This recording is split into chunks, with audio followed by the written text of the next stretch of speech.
Hello, good morning. I hope you are well, happy, and healthy wherever you find yourself in the world at this moment. I'm sending you lots of love, greetings from beautiful Bali. And today I will be sharing with you one of my favorite yoga poses or asanas. It's called Śīrṣāsana. It means in Sanskrit the headstand. So as you can maybe really think, you stand on your head in this pose. So in this posture you actually invert your body upside down, and the yogis have this idea that you actually kind of turn time upside down when you invert your body, which means that it's a very rejuvenating asana. This posture has many different effects. It's known to be very healing. It also activates the highest, well, it's not even a chakra, Sahasrara, it's the crown chakra, so-called. I consider it more to be the cosmic gateway to the divine. I will be speaking more about the chakras in more videos, so if you hear me speaking of a term that you would like me to speak more about, please leave your question in the comments and I will make a video dedicated to that. If not, I will just follow along and just being very creative and intuitive about the way that I am sequencing the videos, especially now that I am just getting started. So for today, I was on my way here and I thought today I am really wanting to talk a little bit more about headstand and to show you the steps of how to get into it, mostly because I have been including it in my practice every day for a long time now, and now increasing the time that I hold the posture, and I find its effects really powerful. And I remember when I got started practicing this posture many years ago, it must have been 2013 or something like that, and I couldn't get into the posture unless I had a wall behind me and I used a little bit of momentum. So if that's the case for you, hey, that's okay. You have to begin somewhere with everything. And eventually with practice you will just get more agile and it becomes easier and easier. One comment of precaution about this posture is that you should not perform it if you have had like a neck injury or spine, like if you have any issues around this area in which you have had surgery, it's best not to perform this asana because it can be quite dangerous. And also if both of your nostrils are blocked, it's best to wait until they are unblocked till you can perform the posture. So without any further ado, for now I am going to show you how to perform the posture step by step. So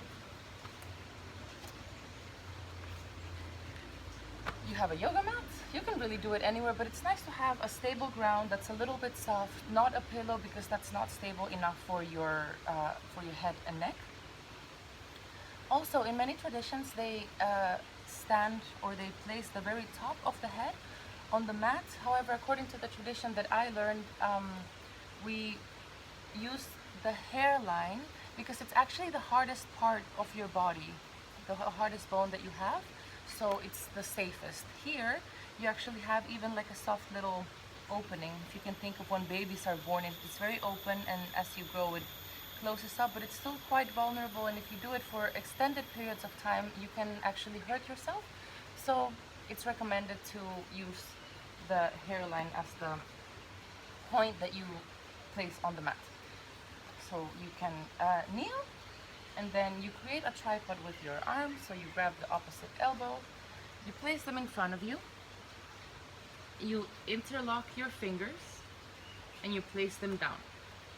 And now you're going to place the hairline in between your hands, but you leave a little bit of space between the hairline and the hands so that your head can roll back onto it, because otherwise you'll find that you will squish your pinkies and it's not a very pleasant sensation. So you want to be comfortable in a yoga posture. Asana is a seated position, so you're really meant to train yourself to be calm and steady in the performance of, or the practice of, yoga postures. So after you have placed the hands on your tripod, you can come up a little bit on the tips of your toes, And then you place the hairline down. You push the shoulders away from you, so there's a tendency to slouch here. So the whole time your arms are very active and you're pushing the shoulders away from your ears. And then you lift up. It's kind of like a downward facing dog with the forearms down. This is also called the half headstand or the dolphin pose. So you can begin by practicing here if you've never done a headstand before. You can even keep it at that. Then to come into the posture, you begin to walk your feet closer to your body, and you'll see your hips start to come higher.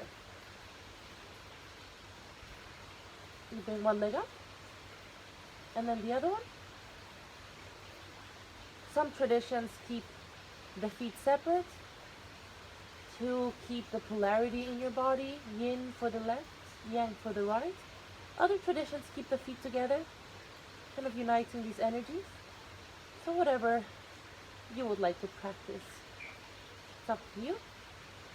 I personally practice them with the feet a little bit separate and relaxed so that the energy can flow through. Once you're settled in the posture, softening the soles of your feet, you can close your eyes. If you need to keep them open for focus, keep them open. And you begin to feel a flow of energy coming into the legs, flowing down, all the way up the spine to the top of the head.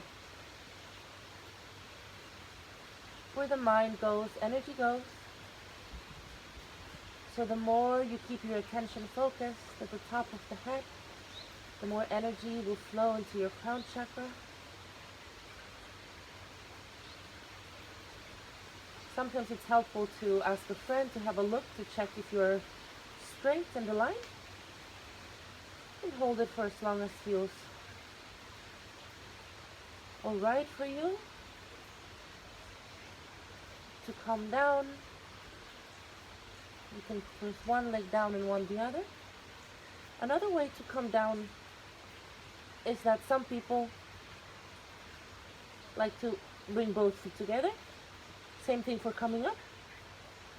Just a different option, so that's up to you. Placing the knees down, and after you come out of the posture, keep your forehead on the mat for a little while.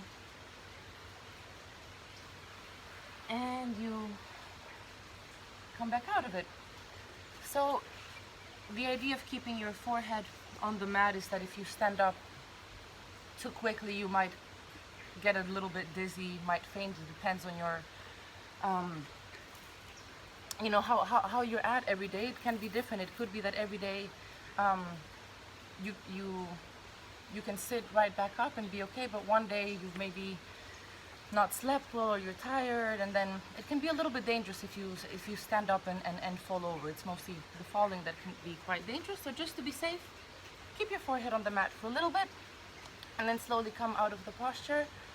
I personally like to add this posture at the end of my yoga practice, which has been changing very much throughout the years. At the moment I'm doing sun salutations with a little bit of strengthening warrior poses, and then I do some postures, and then I finish with headstand.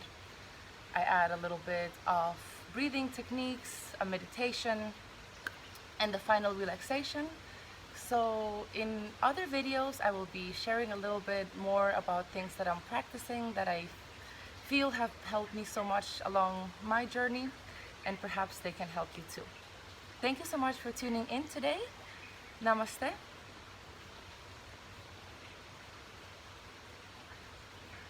I hope you have a beautiful day, and see you next time.